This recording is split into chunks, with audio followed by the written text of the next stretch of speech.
नाजरीन, अमरीकी सदर ट्रंप ने चाइना, जापान, फ्रांस समेत तमाम यूरोपीय ममालिक को, बरतानिया तक को ये ऑफ़र की थी कि वो हमारे साथ मिलकर आबनाए हरमज़ को खुलवाने की कोशिश करें। उसके लिए अपने जहाज़ भेजें, अपनी फ़ौज भेजें। और इन तमाम ममालिक ने, चीन ने, जापान ने, फ्रांस ने, बरतानिया ने, इन तमाम ममालिक ने इनकार कर दिया है। अमेरिका इस जंग में तनहा हो चुका है। नेटो ने अपनी फोर्सेस पहले ही भेजने से, उसके साथ मिलने से इनकार कर दिया था। कनाडा भी इनकार कर चुका है। तो अमेरिका तन तना है और ट्रंप इस वक्त शदीद मुश्किल में है, क्योंकि आबनाए हुर्मुज़ बंद होने से यूरोप समेत पूरी दुनिया का जो 20% ऑयल है, बल्कि सस्ता ऑयल है दुनिया का, वो बंद हो चुका है, जिसकी वजह से दुनिया बड़े क्राइसिस का शिकार हो चुकी है।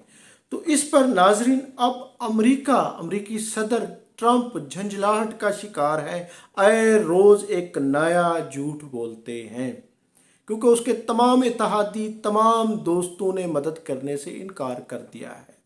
तो इस सूरत हाल में, इस झंझलाहट में, इस परेशानी में अमेरिका ट्रंप किसी बड़े इकदाम का सोच रही है।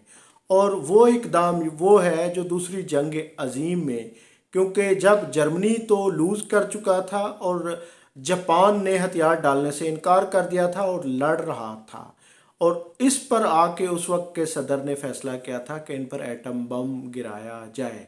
तो अब ये है कि अमरीकी सदर उस झंझलाहट, परेशानी में, इस जंग के ख़ात्मे के लिए एक बड़ी ही हिमाकत, एक बड़ी यानी कि संगीन गलती करने का सोच रहे हैं। और अमेरिका को, बल्कि लास्ट जो उसकी एक मीटिंग हुई है अपने वहाँ पे वज़रा से, अपने कैबिनेट में, वाइट हाउस में, उसमें काफ़ी सारी यानी कि शुनीद ये है जो अमरीकी अखबारात न्यूयॉर्क टाइम, वाशिंगटन टाइम वो कर रहे हैं कि उन्होंने इस अमल की उसको यानी कि हिमायत नहीं की, बल्कि रोका है। तो अब अमरीकी सदर चाह रहा है कि किसी ना किसी तरह फैसला कुन, क्योंकि उसे लग रहा है कि अब मैं ये जंग हारने जा रहा हूँ, इसलिए वो एटमी मवाद महदूद पैमाने पर इस्तेमाल करने का सोच रहा है। क्योंकि उसे किसी तरह भी, ये उसने अपनी शिद्दत से हमले कर लिए हैं, देख लिया है, जंग बढ़ती जा रही है और ईरानी डटे हुए हैं। तो अब अमेरिका हिमाकत के बारे में सोच रहा है कि कोई एटमी हमला किया जाए, ईरान को तबाह किया जाए, जिसके बाद ये है कि ताकि ये जंग ख़त्म हो।